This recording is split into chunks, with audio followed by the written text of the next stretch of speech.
Hello, everybody. Welcome to another episode of We Watch Shudder. My name is JD. Who's here with me?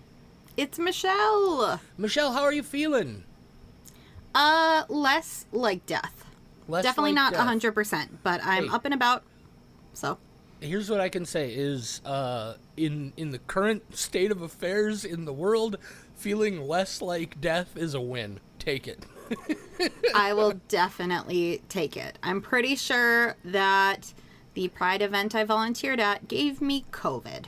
I think you got just a bad case of being awesome. Yeah, And that so- too. That's definitely me. Well, how early did you get out there? Like 6 o'clock in the morning to start setting stuff up and whatnot? And Yeah, Friday night we were there from about, what was it? Like, I showed up at noon, and I was there until I had to go see Weapons at 7 o'clock, and then I had to get there at goddamn 6 a.m. It was too early, and I got sunburned. we love you, the Yeah. gays and associated queers, but you gotta stop getting up so goddamn early in the morning. Ugh, the event wasn't until 10. That's just how long it takes to set know, up I know. bounce houses. Well, the and event could have tables. started at 1 o'clock in the afternoon, is all I'm saying. That is fair. I I just- was on the team that put out all the pinwheels. Nice. Yeah. Yeah, I just want to take a moment to make sure everybody recognizes that Michelle is awesome and remind everybody that we support all those kind of pride-related things here at We Watch Shudder. We also support But not at horror 6 movies. a.m. Not at 6 a.m. No. I don't support 'em. I don't support shit at 6 a.m. No. Well, I was about to say somebody sends an ice raid to the neighbor at 6 o'clock in the morning. Sorry, they're on their own, but that's not the message I want to send out into the world. You know how much it sucks that you can't be funny like that anymore because it's too close to true now. It's too close to true. Yeah. Anyway, let's not get bogged down by reality. Let's talk about horror movies. If it was your first time turning into We Watch Shudder, surprise, we watch Shudder. We don't always watch Shudder. Sometimes Shudder doesn't have anything new or specific that we want to watch, so we watch something else. This week we got a Shudder exclusive for you. Clown in a Cornfield is the name of the movie. It had a theatrical release earlier this year, did it not, Michelle? It did back in the spring. I don't remember the exact day. I'm going to say April or May. Something like that. Yeah, I remember. Look, let's just dive into what we knew about Clown in a Cornfield. Here's everything I knew about Clown in a Cornfield before I saw that there was this movie, Clown in a Cornfield, coming to theaters. I used to see ads for the book pop up in my Facebook feed all the time. And I just kind of assumed it was one of those things where somebody who's an aspiring writer maybe, who had a decent budget for Facebook advertising was just succeeding in reaching me as a target. But apparently there's there's some success with the book. They adapted it into this movie. What do you know about Clown in a Cornfield, Michelle? I'm told there's also a couple other books. Do you know about this? Yes, I knew that there were books. There is Clown in a Cornfield, Clown in a Cornfield 2, Friendo Lives, and Clown in a Cornfield 3, The Church of Friendo. I have not read any of them. Big book nerd Bertha did not have time to go through the Clown in a Cornfield series before we recorded this episode. Oh, that's all right. Adam Cesare, I believe, is the author. I think that's how you say it. Cesare. How do you pronounce that? I don't know. I'm pretty sure it's Cesare. I know that there's at least a thing in mathematics called Cesare summability that's spelled, I think, exactly the same. Of course, that might not be how he pronounces it, but, you know. Yeah, so other than that, I didn't really know jack about Clown in a Cornfield. I made a very quick assumption that it was going to be kind of a slasher movie, and it's definitely kind of a slasher movie. Let's run down the descripty script here. Shudder, once again, whoever sent this in wrote a damn novel, and the IMDb description in response said, "Fuck your novel, we're not even going to give you a complete sentence." And that's the one we're going with. You want to read it, Michelle? Sure. Yay! Clown in a Cornfield. A fading Midwestern town in which Friendo the Clown, a symbol of bygone success, re-emerges as a terrifying scourge. Yep. That's what not... It's not even a complete sentence. Yeah, hang on. A fading Midwestern town re-emerges as a terrifying scourge. Yeah, they got so close to having two sentences, and instead they have zero. Right. They could have added just like one or two words, and they would have had several sentences. All they would have had to do is add the word "in" at the very beginning. Yep. In a fading Midwestern town. But they have "in." I think they got confused. A fading Midwestern town in, which Friendo the clown, and they're like, we already got the "in." They in a can't fading do double Midwestern town where Friendo the clown, a symbol of bygone success. I don't know even how. Maybe I'm wrong too. I don't know. It doesn't matter. It's not a sentence. It's very close to being a sentence. It's definitely disguised as a sentence. There's a small town, and there's a clown in a cornfield. That's what you need to know. Just a small town clown living in a cornfield town. I like it. Here's what I didn't know and literally just found out because I was like, oh, I should go see what the people who made this movie have done prior to this. This guy directed Tucker and Dale versus Evil. Eli and Craig. Zombieland. Yeah, and, well, no, this is a TV movie called Zombieland that he directed. Oh, well, I'm glad you clarified because I did not look close enough. It's definitely just thought they were both. Like it looks. Oh, it's Zombieland the series. Yeah, they made a TV series based on the film. Apparently, I don't know. I'm not going to dig too far into it, but no. But Tucker and Dale versus Evil, one of the funniest goddamn things I've ever seen. So that definitely is in his to his credit. Also, a movie here called Little Evil, which I remember hearing about. And I think I even actually started watching it at one point, but one of those things where I fell asleep and then somehow just never got back to it. Oh, that's a great movie. Yeah, it's got Adam seen Scott this one. and the weird little kid who looks like somewhere halfway between Damien from The Omen and Angus Young from AC/DC. Wow, that's a real good movie too. Yeah, I haven't. I'll have to check it out then. If you say it's pretty good, because again, Tucker and Dale versus Evil, that movie blew me the fuck away. I was. Of course, you can never go wrong with Alan Tudyk. I'll take Alan Tudyk, and you fucking have Alan Tudyk read the phone book. Anyway, that's Tucker and Dale versus Evil. We're talking about Clown in a Cornfield. What about this co-writer, Carter Blanchard? Did he do anything worth doing? That's a terrible way to ask that. That's a terrible way to ask that question. The only way he'd be better is if he was Alan Threedick. It took me a while to come up with that. You're welcome. Oh, God. Okay. Carter Blanchard, nothing. Looks like he has an uncredited, probably like a quick rewrite or touch-up on Independence Day Resurgence. And that's it. Yep. All right, then. Clown in a Cornfield. Yeah. What's your spoiler-free thoughts? Clown in a Cornfield, Michelle. There was a clown. He was in a cornfield. It was about as expected. What I will say is that I did not know who directed this before I started watching it. I just found out who directed it. And now knowing that they did Little Evil and Tucker and Dale versus Evil, I am concerned that I did not understand what this movie was supposed to be. I think if I went into it a second time and I went, think of this from the perspective of the guy who wrote Tucker and Dale versus Evil, it might be a different movie. Unfortunately, that does mean that it wasn't strong enough in whatever it was trying to do to get through to me that this was supposed to be a comedy. And if it wasn't supposed to be a comedy, oh no. Did not enjoy it. Did not hate it. Actually interested in the book a little bit more than I previously was. I do own the first book. I have just never read the book. I like to buy books. I don't like reading them as much as I like buying them. So, it's a movie. I'll give it a nice, let's go with a 2.84. Some nice even numbers. 2.84 skulls from Michelle for Clown in a Cornfield. I also, JD, yeah. Would you like to hit us with your spoiler for thoughts?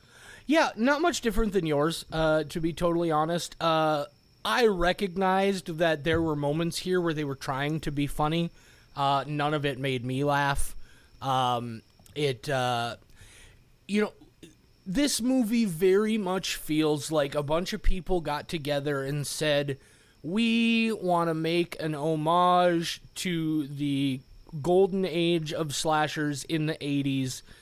It has every trope you've ever seen, and everything you expect to happen happens. Some of them in a really, I think, unfortunate ways. But for me, like, the 80s slasher era was a nice time, but we're past it, right? And I've seen enough homages to 80s slashers at this point that I don't really have a lot of interest in more unless they're going to do something really unique that sort of flips the whole thing on its head a little bit. So this one is just a little bit too much formula, a little bit too much, I thought, corny comedy in not a good way. Cornfieldy comedy. I see what you did there. So yeah, I'm two skulls. You know, I do think the splatter in this is fantastic. There are some glorious gore moments in this movie. It's obviously really well made. There are a couple. Well, we'll talk about it in the spoilers section, but also there are a couple of moments where it suddenly feels like it's trying to be more than it has been. Like, it tries to get serious and, like, have a point or a message all of a sudden. And the rest of it was just so loosey-goosey that felt just like a real jarring tone shift to me. Like, I'm happy they tried to do what they tried to do. It just didn't quite seem very effective to me, and we'll get into the details in the spoiler section. But, yeah, two skulls.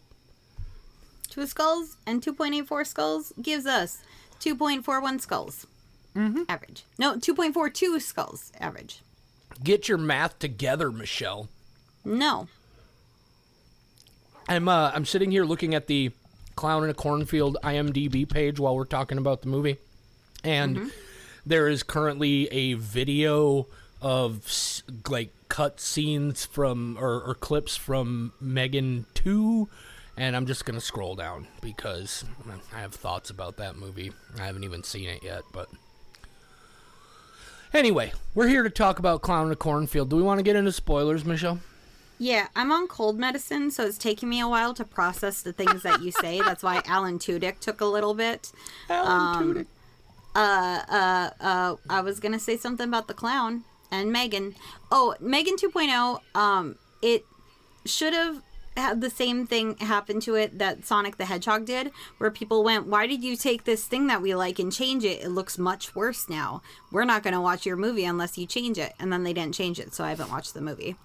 Yeah, it doesn't look as nice. No, it looks terrible, frankly. Like giving Sonic way too many teeth. It just looks like really bad CG, and so I haven't made it a priority to see it, and I don't know if I ever will, frankly. And that's unfortunate, because I really enjoyed the first one. I'm getting off topic. Let's talk about Clown in a Cornfield.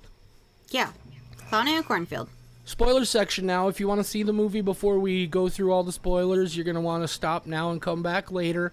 Michelle, yeah. Can I summarize this movie this time? Oh, please do, because Okay. I had to pause and rewind multiple times. I am on so much medication, and I kept being like, oh, fuck, I forgot I was watching a movie.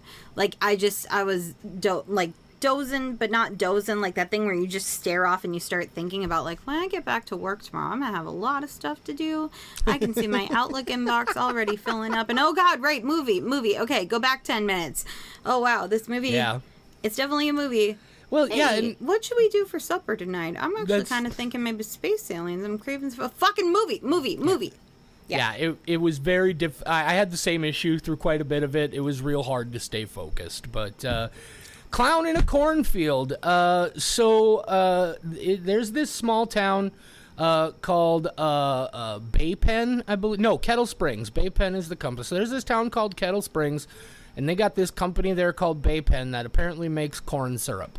And then there's, like, people die occasionally in this town, like they do in small towns in horror movies.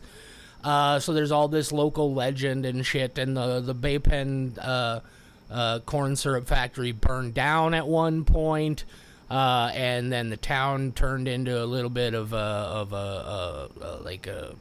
almost like a ghost town. It's just falling apart.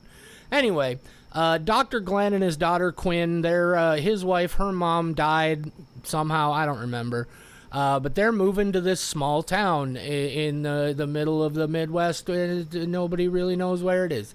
And they get there, and it's your standard sort of creepy horror movie small town where everybody seems to know everybody a little bit too well. And the girl and her dad have a rough relationship because mom died, and then they moved here because, and now she's taken it. You know, it's all that standard stuff. And then she goes to school, and there's the one weird kid who, he might be the killer at one point, except it's so obvious he's a red herring that you know he's not. And then she gets mixed up with the kids at school who are kind of, you know, the city thinks they're bad kids, but really when you watch it, they're just standard, you know, rambunctious teenage kids. You know, they go out and drink and they do a little pranky stuff. Sometimes things accidentally go wrong, like shit burns down, but it's not like they were meaning bad things, you know? Anyway, all of a sudden, so these kids are making these YouTube videos where they talk about the legend of Friendo the clown who kills people in this town, and making it like they're real things. Like they do these staged videos where it turns out somebody is in clown costume and they're trying to kill people. And then all of a sudden they're making a video and it turns out there's somebody else who's actually in clown costume and starts killing them all. And then it turns out there's actually about 50 people in clown costumes that suddenly turn up and try and kill all these kids. And it turns out that it's just a bunch of local townspeople who are like, teenagers are shitty and they're the whole problem in the world. And then there's this whole thing where the one kid who it turns out was gay, and that's why he didn't want to hook up with the Quinn girl. There's this whole thing where all of a sudden he gives this big speech about how you don't understand us and you see your end coming. And you know that it doesn't matter how long you maintain your control, you will eventually lose it, and we are going to take over. And this whole really deep thing for like 3 seconds that you never would have seen coming at any point in the movie. And then it just goes back to things getting splattery, and eventually the clowns all get defeated, and Quinn the girl, and Dr. Glenn her dad, and Cole the gay kid, and Rust the other gay kid who was made out to be like a possible suspect. They all survive, and they go off, and I don't know if the girl's going to college or what, but dad's gonna be the mayor now. That Will Sasso guy from Mad TV who did the AI generated George Carlin stand-up thing, who I hate, he's in this movie. Kevin Durand is in this movie, and he shows up in one scene early on, so you know he's gonna be the mastermind behind everything. You knew Rust wasn't dead because they never showed you the body. Anyway, all the tropes. That's Clown in a Cornfield. It is what it is. I have questions about Will Sasso, but I will Google them later. I really like Will Sasso, but that's only because I only know Mad TV Will Sasso. Yeah, he was heavily involved. He was one of the main people behind that AI-generated George Carlin special that George Carlin's family adamantly fought against. Well, that sucks. Yeah, it's really fucking gross. But, you know, that's who people are these days. So everything in this movie is something I've seen elsewhere. Yes. And in a way, that's fine if it's parodying other things. But it just doesn't make me very excited to watch, because I would hope, the splatter moments, like you said, are pretty good. But they aren't good enough to make me watch a bunch of teenagers. I'm just so old and jaded now. I don't care about their YouTube channel. Even them trying to figure out like how to use a rotary phone is supposed to be a big comical moment, but I've even seen that. So like all the comedy is stuff that has been done already. Just a big I can't bummer. drive a stick shift. Exactly. Like, if your dad's trying to teach you to drive a stick shift, it's basically like, man, the youth, they're pretty dumb, huh? And I'm like, yeah. Kill them all in a cornfield with a bunch of clowns. I don't care. Fuck them kids. Yeah, it's and like, I tell you, one of the things that did, I was like, okay, I get it. It's an homage to classic 80s slashers. When the black kid dies first, I'm like, come on. Like, I didn't even think of that. Yeah, the black kid dies first. Yeah, he's and the other black the black girl, she's gone halfway through the movie, so there's only white kids who survive this situation. But they put gay kids in there. Yeah, and it's that again. Like I watch it, I believe they meant well, right? I believe they meant well, but it felt so ham-fisted, And because of that, it felt very forced. Like it was there because the only hint at it you ever get whatsoever is the fact that Cole doesn't want to fuck Quinn right away, right after he meets her. Right? That's the only suggestion they ever give to you. And it's so minor, especially these days, that you never would have put two and two together until they tell you. And they could have done, I think, a lot more with that. Like, if that subtext had been a part of the story and, like, part of why his dad was coming after him and all of this, I feel like it would have been a little bit more significant, but it feels like it was just tacked on here. And again, I appreciate that I believe they were trying to do something meaningful by including that, but it didn't quite resonate with me. And I thought it was much more interesting when it was just a teenage boy who wasn't interested in hookup culture. Right, yeah. I was like, oh, okay, cool. That is a little bit different. You could have done teenagers it. Not being hormonal. Yeah, I think the ultimate observation is there are other ways you could have done this. Several other ways you could have done this that would have been more engaging. Yep. Instead of being like, oh, he's gay and that's why. And I'm like, oh, okay. Yeah. It couldn't just be like, there's got to be an excuse because there's no other reason a teenage boy wouldn't want to have sex with a girl. Right. And it's like, oh, that's just disappointing. Like, can't they just not wanna? They wanna focus on their studies and not getting killed by a clown in a cornfield. Like the people at the beginning of this movie go into the cornfield to have sex. That seems impractical. I do not understand teenagers in horror movies. Why would you? I certainly am not gonna fuck in a cornfield. That seems like the most uncomfortable. Just like, who's gonna have fun in that situation? I don't know. The clown will. Well, the clown will really love it when he kills you. You're gonna get cobs in all sorts of weird places. I don't want that. Yeah. But I mean, so it basically boils down to your typical there's this weird little tucked away small town, and they have this annual celebration that they make a way big deal out of, and it turns out it's tied to the town elders doing evil shit to keep the town reputation or whatever, and the black kid dies first, and then Rust gets quote unquote blown up, but we never see the body, we never actually see him die, so of course he's gonna make his big reappearance right at the right time, and he does. It's just trope after trope after trope. It even felt like they took a lot of the kills specifically from other things. I felt like the crossbow kill was lifted right out of the harpoon gun thing from the one Friday the 13th movie. The chainsaw stuff, especially when she's running through the cornfield, which by the way is one of the best kills in the movie, when the girl Ronnie is running through the cornfield and just catches that chainsaw right to the guts out of nowhere. So much of Texas Chainsaw Massacre stuff. And yeah, it just, I could see all the pieces, but none of it ever really congealed is not the word I want to use, but it's the word that's coming to mind. Oh, It just never really came together. Oh God! Now I'm just thinking of a jigsaw puzzle covered in that grease from a chicken when you put it in the fridge, and it's got that grease that formulates, and now it's a puzzle. Anyway. It's just fat that re-solidifies because it's not cooked anymore. Clown in a cornfield, Michelle on cough medicine. Yeah. And I'll be honest, we talk about it frequently, but I was anxious coming into this recording because I was like, I'm not really going to have a lot to say about this. And it seems like for once I may have been right. The good thing is this made me want to go watch Eli Roth's Thanksgiving again. I don't know why, but it feels very similar. I think because they're both doing a parody of the old slasher thing, but Thanksgiving did it better. So that's a good thing. It made me want to go rewatch that movie that I haven't seen since it was in the theaters and that I really enjoyed.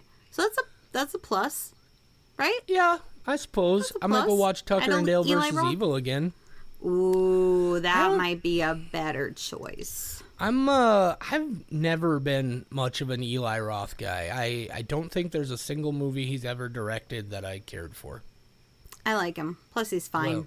Oh, Jesus. I Do you gotta tell the think? truth. I says it like I sees it.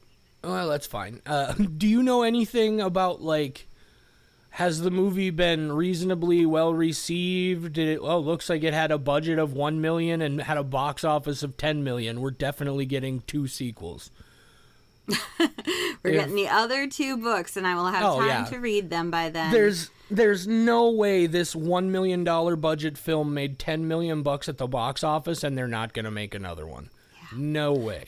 I had heard a lot of really good stuff about this because this was one of the South by Southwest movies. Whenever that happens, I don't remember, in the spring sometime. And so there was a lot of buzz about it. So I got excited when it was dropping on Shudder, but I just did not get into it. And I am, like I said, wondering if it's because I did not go into this with the mentality of what I should have. But Eli Craig was also just one of the writers, and he was the director. So it's like maybe the issue is with the other writer after all, you know? Well, and that's why I definitely I hope you do read the book because, look, let's be honest, I'm probably never going to get to it. I'd be curious to know how different they are. Like, how much of an adaptation is this and what is in the book that they didn't give us? If it gets better, if it maybe gets worse, who knows? But I do know somebody who read the book and really liked it.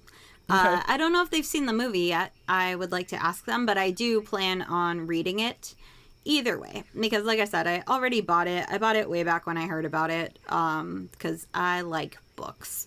But will I ever read it? I hope so. I have so many books I'm halfway through, though. Yeah. And they're just never going to get read. Ever. I was just looking at the critical response section for the movie on its Wikipedia page. And Rotten Tomatoes has it at like 73% positive reviews, but Metacritic gives it 55 out of 100 on their weighted average scale. Cinema Score audience polls gave it an average grade of C+, which is right down the middle average. But there's this quote here from Jake Wilson of the Sydney Morning Herald that I think more eloquently sums up what I was trying to say. He says, "There's nothing wrong with using a teen horror movie to comment on the generation gap, class relations, and the decline of the U.S. manufacturing sector. But it helps if the plot isn't so cluttered with half-realized ideas that the climax winds up being cluttered further with long speeches explaining what the message was meant to be." Yeah, that pretty much says exactly what my thoughts were. Do you know how mad I would have been if there wasn't a clown in a cornfield? Oh, I would have been furious. I've been furious. I'd be like, what do you mean? There's not even a clown? There's not even a cornfield? It takes place in New York City and it's about zombies? God now damn that's it. a concept. That's, you know, if you really want to scare people, you put out a movie called Clown in a Cornfield with the same poster of a clown in a cornfield and all these trailers that imply there's a clown in a cornfield. And then they go to the movie in the theater and it's clearly like a movie about zombies in New York City that takes place 300 years in the future, so it's very high tech, and then you get to enjoy the panic of wondering if you're even in the right theater. I feel like that is true horror. That's how we gotta get them. So Clown in a Cornfield 2, really good cyberpunk zombie film. Right on. I could see that. Yeah. Definitely not I the cold medicine coming up with these ideas. I am, frankly, about ready to be done with creepy clowns again. You know, we've had so much of it lately. You have, obviously, the remade It. You got Art the Clown. Maybe those are the only ones. I don't know. Joker, I feel like I've Jester. I feel like I've just seen enough creepy clowns at this point in my life, you know? I'm not creeped out by clowns. They've never done anything for me. Yeah, It's just they're clowns. They're just clowns. Clowny They're clown just clowns. They're just people who failed at stand-up comedy. Yeah, for sure. Me too. But no, guys, like I said, so these are our opinions. The Rotten Tomatoes score is pretty good. Right now on Shudder, it's overall rated 4 out of 5 skulls. I'm looking at the user reviews here. Lots of people just saying, things like nothing new here, but an enjoyable watch, some genuine laughs here and there. a fun and chill movie to watch with the lights out. Loved it even if it was cheesy, just a fun mix of blood and comedy. So, you know, if you like slashers, if you're a big 80s slasher fan, or you just want to see something, you might be into this, is what I'm saying. We seem to be on the lower end of the reception for this movie here. I do want to point out, just because I love the phrasing of it, there's a review from somebody named Slob Goobler. Gave it okay. Goobler, not Gobbler. Slob Goobler. Okay. I don't know what Goobling is, but that sounds I don't worse. either. Right? That sounds much more sexual. It's a One Skull review, and it just says, "Y'all Americans really need a lesson on decent horror. Pure balls." And something about pure balls. That phrase just kind of cracked me up. But balls in a cornfield. Just line after line here of positive opinions on the movie. So I don't know. See it for yourself. All we can do is tell you how we felt. This is once again one of those films where I won't be like confused if somebody says that they really like it. It just wasn't for me. It's not bad. This is not a bad movie. It didn't do anything for me, but that doesn't mean that it's bad. Sometimes, you know what? There are some bad movies out there. JD doesn't like to say it. I will tell you, there are bad movies that if you tell me you like them, I go, what do you mean? And I block you on Facebook and never talk to you again. Clown and Cornfield is not one of those. That one, it's fine. It's just not for me. These are the things that get you blocked on Facebook by Michelle. Being a Trump supporter and liking the wrong movies. Yes. Those are my two things. Third would be animal abuse. Well, of course. Those are my three lines. But like, oh man, you like a movie I don't like? That's the biggest sin. That's like, if I find out your address, I'm mailing you things that you don't want mailed to you. Like movies that are actually good. And horse shit. Yeah, for sure. Movies that are good and boxes of horse shit. Yeah. I don't really have much else to say about Clown in the Cornfield. I think we're just going to have a nice little quick one this time. That's what she said. Oh, jeez. No, she doesn't bother to say that anymore because it's not this time. It's not. It's every time. Yeah, that's true. It's every time. Nice. How about those kids fucking in the cornfield at the beginning of the movie? Oh, God. Impractical. Okay. Very I got impractical. nothing. Yeah, so we're going to be talking about the new Eli Crager film, Weapons. Eli Crager? Is that his name? No, Zach Crager. No, Zach Crager. Okay, you got Eli Roth in my brain. I'm sorry. Ooh, I got Eli Roth in my brain all the time. Oh, Jesus. But anyway, yeah, we're going to watch Zach Crager's... Oh, it's because this movie was directed by Eli Craig. And then Eli Roth, and then I thought Eli Crager's, anyway. God. That's the movie we're talking about. It's in the theaters right now. Michelle, you were a big fan of Barbarian, weren't you?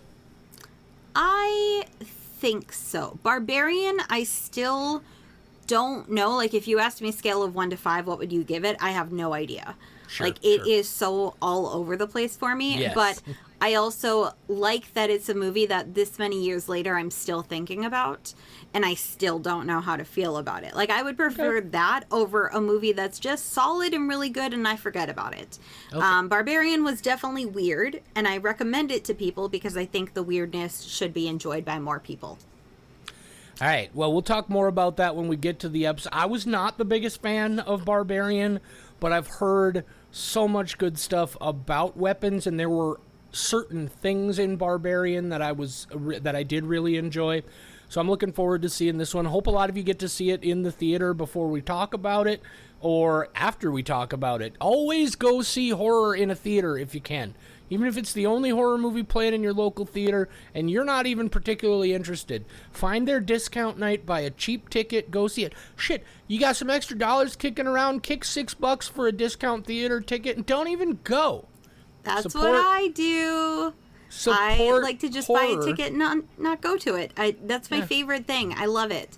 I have already seen Weapons, and I got opinions about it. And bonus episode, we did already record our Don't Make Me Watch That episode of Weapons. That's our other one that we're going to drop right away. It just happened to be 2 very good movies came out. So you already have 2 episodes of Don't Make Me Watch That.